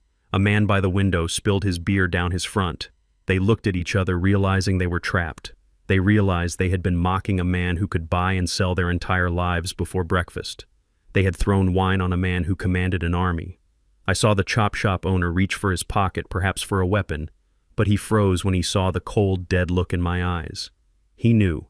He knew that if he made a move, he would not leave this house walking. I took a step forward. The floorboards did not creak this time. They seemed to solidify under my weight. I walked to the center of the room, stepping over the puddle of wine and broken glass, my boots crunching on the shards. I stopped in the middle of the Persian rug. I looked around the room, making eye contact with every single person. I looked at the fence. I looked at the disbarred lawyer. I looked at the guests who had laughed when the wine hit my face. They all looked away, unable to meet my gaze. I was sucking the oxygen out of the room. I was the gravity well, and they were being pulled in. I turned to Tyson and Tiffany. They were huddled together on the floor, a pathetic tableau of greed and cowardice. I stood over them, my shadow casting a long, dark shape over their trembling bodies. I did not raise my voice. I did not have to. When you have true power, you do not need to shout. You just need to speak. You thought the old lion had lost his teeth. I said, my voice low and rumbling like distant thunder filling every corner of the room. You thought because I walked slow and drove an old truck that I was weak. You thought because I loved you that I was blind. You mistook patience for weakness. You mistook silence for stupidity. You thought you could drug me. You thought you could sell me. You thought you could throw me in a basement and wait for me to die. I leaned down, getting close enough that they could see the fire in my eyes, close enough that they could feel the heat of my rage. But I was not weak. I hissed. I was just resting. I was just watching. I was giving you enough rope to hang yourselves. And tonight you kicked the chair out. I am not the victim here, children. I am the judge. I am the jury. And I am the executioner. And court is now in session. I turned my back to the cowering figures of my son and his wife and walked toward the fireplace. Above the mantel, mounted flush against the stone, was the 85-inch television Tyson had bought 3 months ago. I knew from my review of his credit card statements that he had paid $4,000 for it using a card opened in my name. It was a symbol of his gluttony, a massive black mirror that dominated the room. I picked up the remote control, which was sitting on the mantel next to a half-empty bottle of champagne. It felt light in my hand, plastic and insignificant, but in that moment it was the gavel of the judge. I turned back to face the room. The guests were frozen in place, staring at me with a mixture of fear and morbid curiosity. They knew something was coming. They knew the violence was over, but the judgment was just beginning. "You all came here for a show," I said, my voice booming in the silence. "You came to pick the bones of a dying man. You came to celebrate the liquidation of my life. Well, I am a gracious host. I would hate to send you home without entertainment. I pointed the remote at the screen and pressed the power button. The massive screen flared to life, illuminating the room with a harsh blue light. It was connected to a laptop sitting on the side table, a laptop Reggie had set up while I was revealing myself. The screen did not show a football game or a movie. It showed a logo, a golden lion on a black shield, the insignia of Blackwood Security. Tyson looked up from the floor, his eyes squinting against the glare. "What is that?" he whispered. "This," I said, "is the family home video you never knew we were making." I pressed play. The image on the screen was crystal clear. It was high-definition footage taken from a camera hidden in the smoke detector of the kitchen. The timestamp in the corner read December 24th, 6:40 p.m. The room gasped. There on the screen, larger than life, was Tiffany. She was standing at the island, her face twisted in a mask of intense concentration. The audio was perfect, amplified by the expensive surround sound speakers. The sound of ceramic grinding against ceramic filled the room. Scrape, scrape, scrape. We watched as Tiffany poured the blue powder from the mortar into the bowl of sweet potato pie. We watched Tyson standing in the background, scrolling frantically on his phone. "How long does it take?" Tyson's voice echoed from the speakers loud and clear. "Less than an hour if the dose is high enough," Tiffany's voice replied. The party guests recoiled. A woman near the back covered her mouth with her hand. The disbarred lawyer shook his head, muttering a curse. They were criminals, yes, but there is a hierarchy to crime. Theft is one thing. Poisoning your own father at Christmas dinner is a level of depravity that even the underworld finds repulsive. I fast-forwarded. The screen flickered and the scene changed. Now the image was grainy, green-tinted night vision. It was the basement. The timestamp was 2 days ago. The angle was from the corner of the room, capturing the entire damp concrete cell. There was Tyson pacing. There was Tiffany standing over my motionless body on the mattress. "We drive him across the border tonight," Tiffany's voice hissed from the speakers. "Kidneys, livers, corneas. He is worth more in parts than he is whole." The room went dead silent. The air was sucked out of the space. This was not just murder. This was butchery.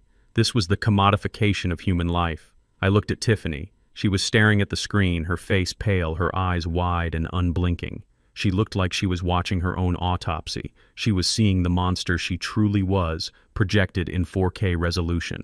I fast-forwarded again. The study. Tyson sitting at the desk, surrounded by papers. He was holding a pen, his hand shaking. Just one signature, he muttered to himself on the screen. Just one signature and Viper gets off my back. We watched him trace my signature onto the loan documents. We watched him practice it over and over again. We watched him commit felony forgery and fraud with the desperate sweating intensity of a junkie. I paused the video. The image of Tyson signing my name froze on the screen, a monument to his betrayal. I turned to face them. Tyson was weeping silently, his head in his hands. Tiffany was rocking back and forth, mumbling "no, no, no" over and over again. "You thought you were clever," I said. "You thought you were invisible. But I have been watching you. Every moment, every lie, every crime. It is all here. Terabytes of evidence. Enough to put you away for 3 lifetimes. But that is not the best part," I continued. I pressed a button on the remote. The video of the forgery shrank, minimizing into the top left corner of the screen. The rest of the screen was suddenly filled with a different interface. It was a social media platform, a live stream dashboard, and in the center of the dashboard was a live feed of the room we were standing in right now. It was being filmed by a camera hidden in the motion sensor of the alarm system in the corner, and on the right side of the screen was a waterfall of text. It was moving so fast it was a blur. Comments, reactions, emojis. I pointed to the counter in the top right corner. The number was ticking up rapidly. 48,000, 49,000, 50,000. "Say hello to the world, children," I said, my voice cold as ice. "You are live." Tiffany looked at the screen. She saw the comments scrolling by. "Monster. Lock her up. I hope they rot. Call the FBI. She killed her own father-in-law. Despicable." The color drained from her face so completely she looked like a corpse. She scrambled to her feet, her hands clawing at her hair. "Turn it off," she screamed. "Turn it off. You cannot do this. My friends, my reputation, your reputation." I laughed. "Your reputation is gone, Tiffany. It is ashes. 50,000 people just watched you plan to sell my kidneys. 50,000 people just watched you poison my pie. Your boss is watching, your neighbors are watching, your mother is probably watching. You wanted to be a socialite. You wanted to be famous. Well, congratulations. You are the most famous woman in America right now, and everyone knows exactly what you are. Tyson looked up at the screen. He saw the number of viewers. He saw the hatred in the comments. He realized that his life as he knew it was over. He would never work in finance again. He would never show his face at the country club again. He was a pariah, a global pariah. You ruined us, he whispered. You ruined everything. I did not ruin you, I said, stepping closer to the camera so my face filled the live stream feed. I just turned the lights on. You ruined yourselves. I just made sure there was an audience to see the wreckage. I looked directly into the lens addressing the 50,000 strangers judging my family. This is what happens when you bite the hand that feeds you, I said. This is what happens when you mistake kindness for weakness. I turned back to Tyson and Tiffany. They were huddled together on the floor, sobbing, broken by the weight of 1,000,000 digital eyes. The police are on their way, I said, but honestly, prison will be a vacation compared to what is waiting for you out here. The internet never forgets, and neither do I. The live stream was still scrolling a waterfall of judgment on the massive screen, but I turned my back on it. The court of public opinion had rendered its verdict, but I still had the financial sentencing to deliver. Reggie stepped forward and handed me a thick black binder. It was heavy, not just with paper, but with the weight of my son's stupidity. I threw it onto the coffee table. The loud slap of the plastic against the wood made Tyson flinch. He looked up, his eyes red and swollen. Open it, I commanded. My voice was not loud, but it carried the weight of absolute authority. Tyson reached out with a trembling hand and flipped the cover. The first page was a corporate organizational chart. At the top was Blackwood Holdings. Branching down were various LLCs, property management firms, and investment vehicles. At the very bottom, nestled under the distressed assets division, was a logo he knew well. A green snake coiled around a dollar sign. Viper Capital. Tyson stared at the page, his brow furrowed. He blinked, trying to clear the tears and the confusion. He looked at the logo, then he looked up at me. I do not understand, he whispered. Why do you have Viper's internal documents? Did you pay them off? Did you buy my debt? I let out a short, sharp laugh. It was devoid of humor. You really are blind, Tyson. I did not pay them off. I did not buy your debt. I own the debt. I have always owned the debt. Viper Capital is a subsidiary of Blackwood Holdings. I bought that shark outfit 3 years ago to clean up the neighborhood and keep an eye on predatory lending practices. And imagine my surprise when my own son's name popped up on the delinquent list. Tyson's mouth fell open. Tiffany stopped her rocking and looked up her face, a mask of sheer disbelief. You own Viper, she croaked. I own the paper, I said, leaning over them. I own the sharks. I own the collectors. Every time you missed a payment, every time you dodged a call, every time you forged my signature to try and leverage my house, you were stealing from me. You were robbing your own father to pay your own father. And the worst part is, if you had just asked me for help, I might have forgiven the interest. I might have restructured the loan. But you did not ask. You tried to kill me. Tyson looked down at his hands. He looked at the forgery on the table. The realization hit him like a physical blow. He had planned a murder to pay off a debt to the victim. The futility of it, the sheer cosmic irony, was crushing him. You tried to sell my kidneys, I hissed, pointing at the screen where the night vision footage had frozen. You tried to chop me up and sell me across the border for $50,000. And the man you were trying to pay that $50,000 to was sitting right there in the wheelchair, listening to you. You were going to kill me to pay me. How does that math work, Tyson? Tell me how that makes sense. He could not answer. He just curled into a ball, his hands over his ears, trying to block out my voice, trying to block out the truth. He realized that he was not just a murderer, he was an idiot. A spectacular, historic failure of a man who had destroyed his soul for absolutely nothing. But I was not done. I signaled Reggie again. He reached into his briefcase and pulled out a single blue document. It looked official, stamped with a government seal. He placed it on the table next to the Viper chart. And then there is the matter of the house, I said, my voice dropping to a conversational tone that was somehow more terrifying than shouting. You were so worried about the equity.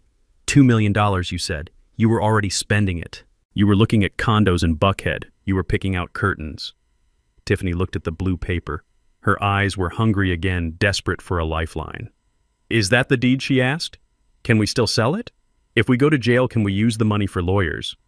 I shook my head slowly, marveling at her tenacity. You still do not get it, do you? You cannot sell this house. You never could, because this house does not belong to me. What do you mean? Tyson asked, lifting his head. It is in your name. I checked the county records. You checked the public records I corrected. You did not check the trust filings. 5 years ago, after your mother passed, I transferred the deed of this property into an irrevocable charitable remainder trust. The beneficiary is the St. Jude's Home for Orphaned Children. The room went silent again. Even the live stream chat seemed to slow down as the viewers processed this new twist. I have a life estate, I explained. That means I have the right to live here until my heart stops beating. But the second I die, the ownership transfers instantly and automatically to the orphanage. There is no probate. There is no inheritance. There is no equity for you to steal. I leaned in closer, my face inches from Tiffany's.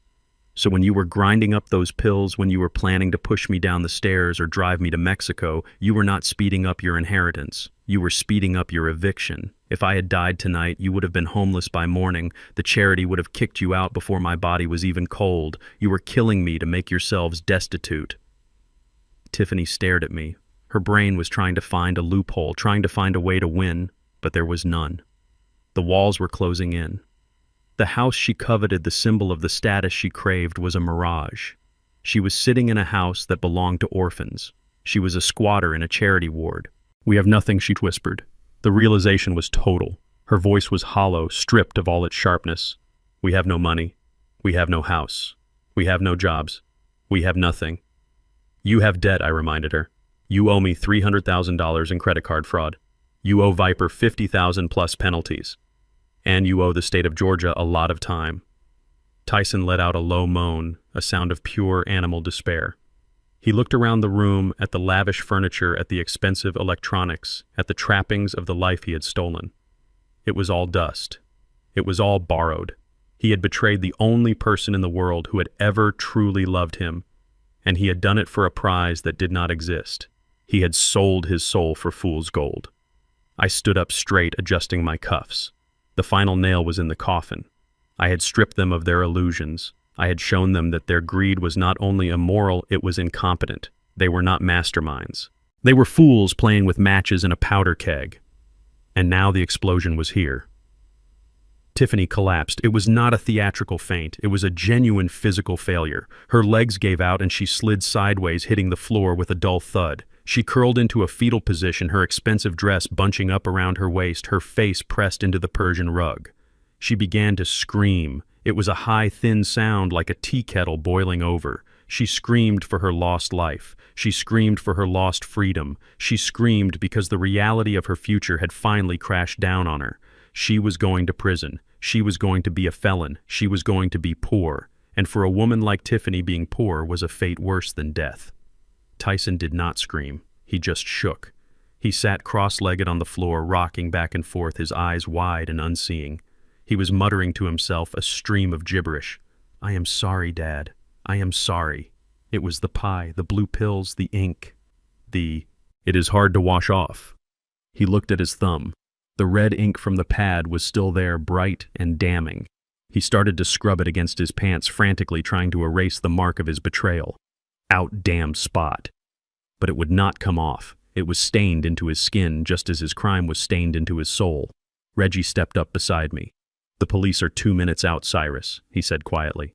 The perimeter is secure. I looked down at the wreckage of my family, my son broken and babbling, my daughter-in-law screaming into the carpet, the live stream audience watching it all, eating up the tragedy. It was a scene of total devastation, a nuclear wasteland of the heart.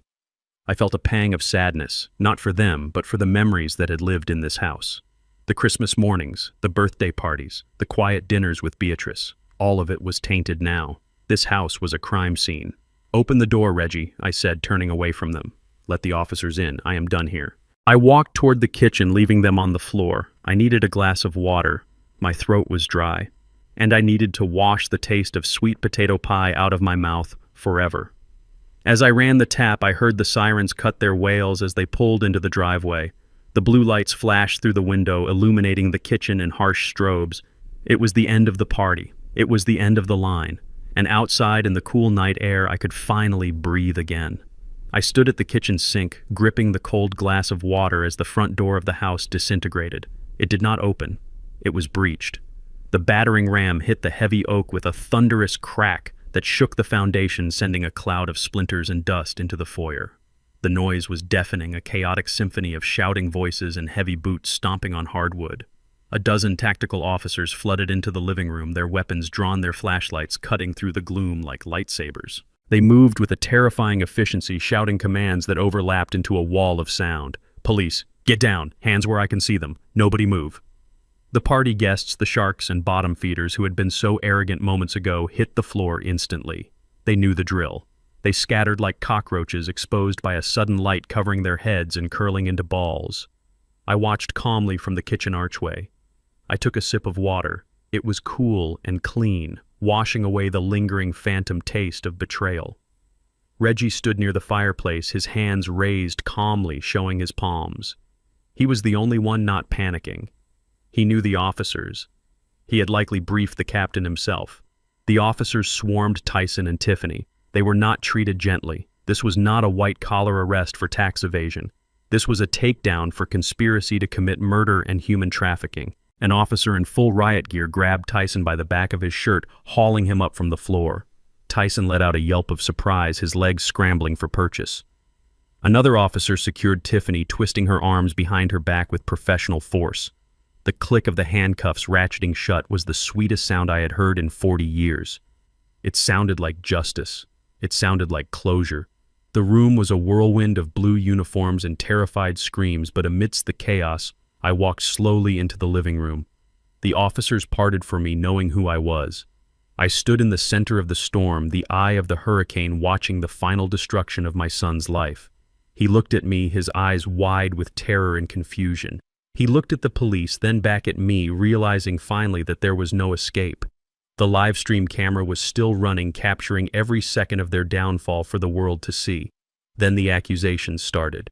It began as a whisper, a desperate plea from Tiffany as the officer tightened the cuffs on her wrists.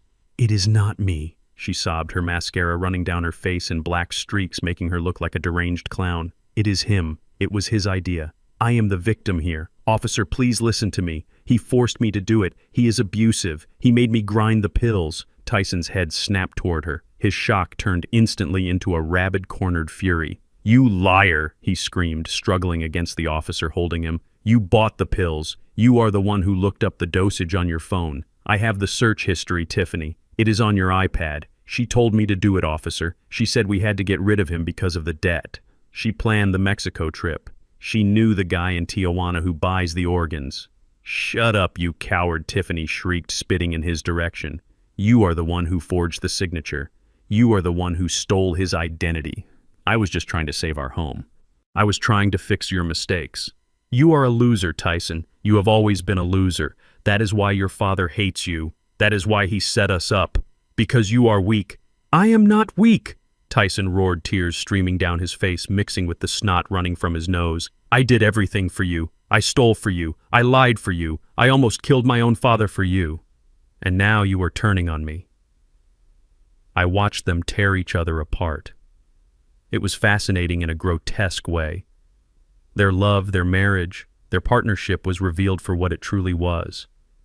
A mutual pact of parasitism. As soon as the host body fought back, the parasites turned on each other, devouring their own kind to survive. They screamed over each other, their voices overlapping into a cacophony of guilt. He put the powder in the pie. She poured the wine on him. He called the forger. She called the chop shop. They were confessing to everything.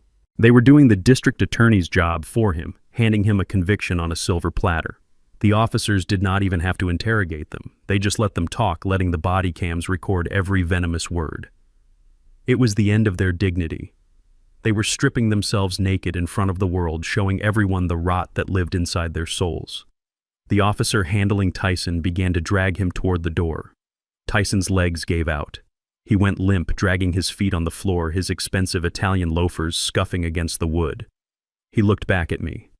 His rage evaporated, replaced by a sudden crushing realization of his doom. He saw me standing there untouched, unmoved, and the reality of his situation broke him. "Dad," he wailed. The word hung in the air, pitiful and small. He threw himself forward, breaking the officer's grip for a second. He fell to his knees, sliding across the floor until he was at my feet. He could not use his hands because they were cuffed behind his back, so he pressed his forehead against the toe of my boot. He was prostrating himself. He was begging, "Dad, please. Tell them to stop. Tell them it was a mistake. I am your son. I am Tyson. You taught me to fish. You taught me to ride a bike. Do not let them take me. I am scared, Dad. I am so scared." I looked down at him. I looked at the back of his head, at the hair that was thinning just like mine had at his age. I remembered holding him when he was a baby, promising to protect him from the world. I remembered the pride I felt when he graduated college. I remembered the day he got married, thinking he had found happiness. But then I remembered the blue powder in the mortar. I remembered the cold basement floor. I remembered his voice discussing the price of my kidneys. I felt a single tear roll down my cheek, but my heart remained stone. I did not step back. I did not kick him away. I reached into my pocket and pulled out a handkerchief. It was a simple white cotton square pressed and folded. I leaned down slowly. Tyson looked up, hope flaring in his wet eyes, thinking I was reaching for him, thinking I was going to wipe his tears. I reached past his face. I touched the handkerchief to the toe of my boot, right where his forehead had rested. I wiped the leather, removing the smudge of sweat and grease he had left there. I cleaned my shoe. I stood up, folding the handkerchief, exposing the dirt-stained side to him before dropping it onto the floor beside his knee. "My son died 3 days ago," I said, my voice devoid of all warmth. "He died the moment he watched his wife poison my food and did nothing to stop her. You are not my son. You are just a stranger who broke into my house." Tyson let out a sound that was not human. It was the sound of a soul breaking. The officer grabbed him by the arm and hauled him up, dragging him backward toward the door. He did not fight anymore. He just stared at me, his eyes dead, his spirit crushed. Reggie stepped up beside me, placing a hand on my shoulder. "It is over, Cyrus," he said quietly. "They are gone."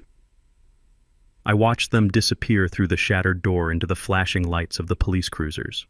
I listened as the sirens began to wail again, carrying away the wreckage of my family. I stood alone in the living room, surrounded by the debris of the party and the silence of an empty house. I was tired. I was old. But I was alive.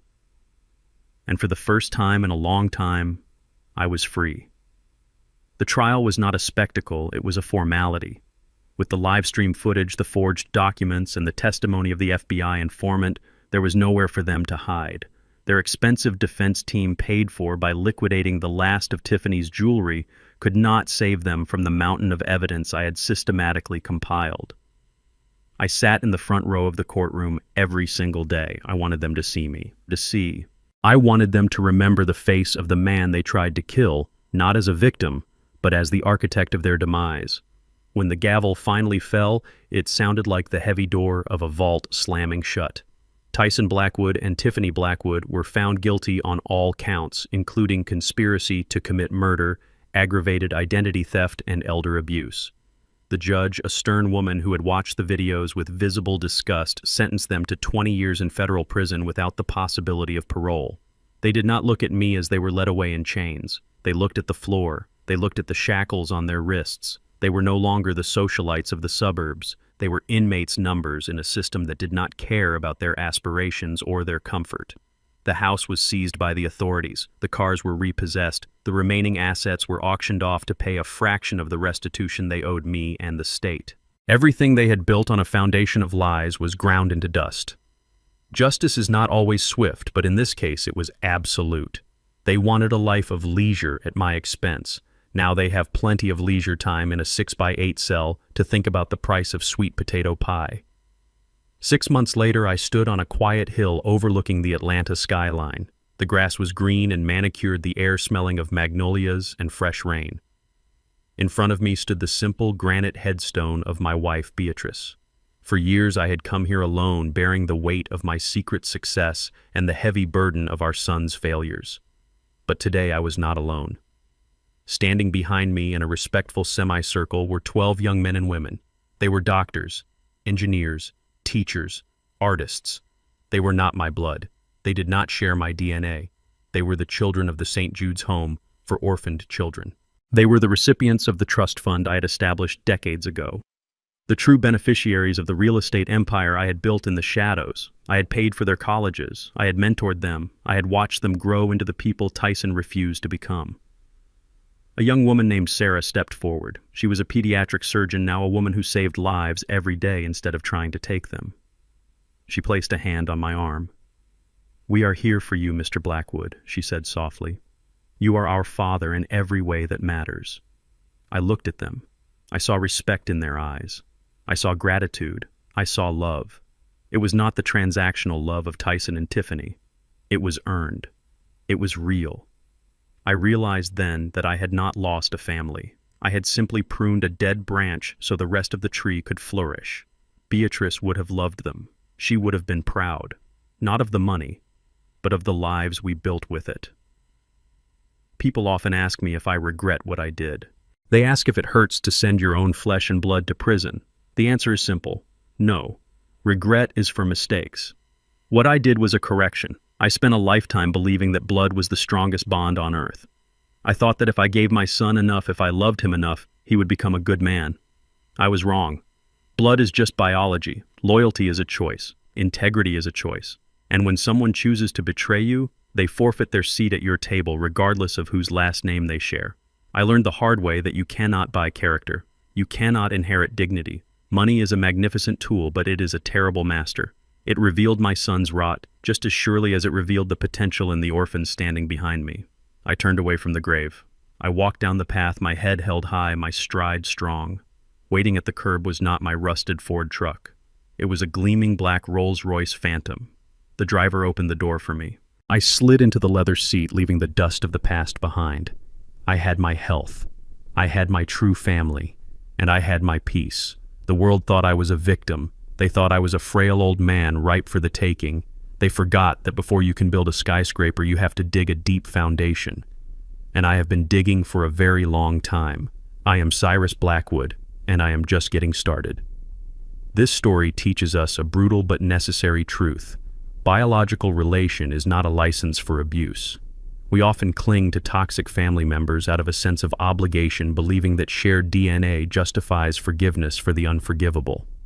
But true loyalty is earned through respect, not inherited at birth.